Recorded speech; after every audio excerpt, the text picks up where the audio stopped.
আমি কোনো দলীয় পদে নাই, কোনো দলীয় পদে নাই, রাজনীতি থেকে চিরতরে অব্যাহতি। আমি রাজনীতি থেকে একেবারে অব্যাহতি নিলাম।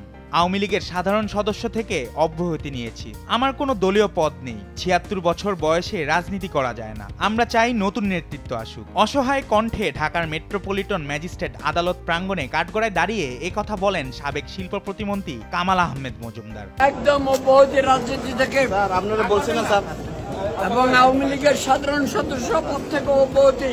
কাঠগড়ায় দাঁড়িয়ে কামাল আহমেদ মজুমদার আক্ষেপ করে বলেন, আমার ৭৬ বছর বয়স, আমার চোখে সমস্যা, ৭০% নষ্ট হয়ে গেছে, আমার পরিবার সম্পর্কে কোনো খোঁজ খবর নিতে পারছি না। আমি মৃত্যুর আগ পর্যন্ত আওয়ামী লীগের রাজনীতি করব না। রাজনীতি থেকে ইস্তফা দিলাম। আমি আওয়ামী লীগের কোনো পদে নেই। এখন থেকে প্রাথমিক সদস্য পদ থেকেও পদত্যাগ করলাম।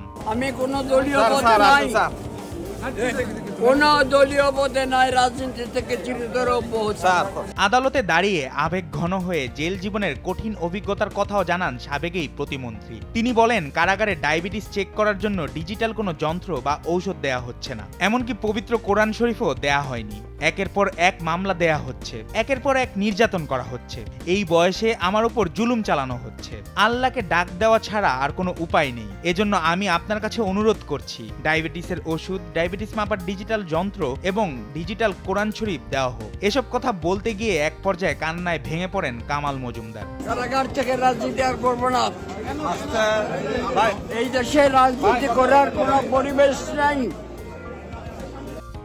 জুলাইয়ে বৈষম্য বিরোধী আন্দোলনে হত্যার ঘটনায় কামাল আহমেদ মজুমদার সহ ৬ জনকে কারাগার থেকে আদালতে হাজির করা হয়। শুনানির এক পর্যায়ে কামাল আহমেদ মজুমদার কথা বলার জন্য হাত তোলেন। তখন বিচারক এ মামলায় তাদের গ্রেফতার দেখানোর আবেদন মঞ্জুর করেন। পরে বিচারক তাকে কথা বলার অনুমতি দেন। তখনই তিনি আদালতে দাঁড়িয়ে এই আবেগঘন বার্তা দেন।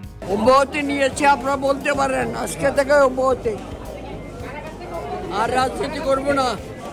এর আগে গেল ১৯ অক্টোবর রাত 12:30টার দিকে রাজধানীর গুলশানের একটি বাসা থেকে কামাল আহমেদ মজুমদারকে গ্রেফতার করা হয়। এরপর থেকে বিভিন্ন হত্যা ও হত্যা চেষ্টা মামলায় তাকে গ্রেফতার দেখানো হয়েছে। একাধিক মামলায় তাকে রিমান্ডে নিয়ে জিজ্ঞাসাবাদ করা হয়েছে। বর্তমানে তিনি কারাগারে আটক রয়েছেন। জননেত্রী শেখ হাসিনার উন্নয়ন কর্মকাণ্ডগুলি আপনারা তুলে ধরবেন।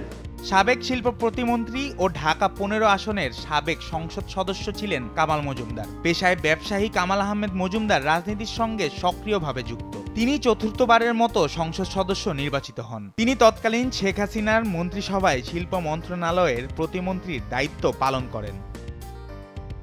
নিউজ ডেস্ক, দেশ টিভি। ৭৬ বছর বয়সে রাজনীতি করা চায় না, আমরা চাই নতুন নেতৃত্ব আসুক।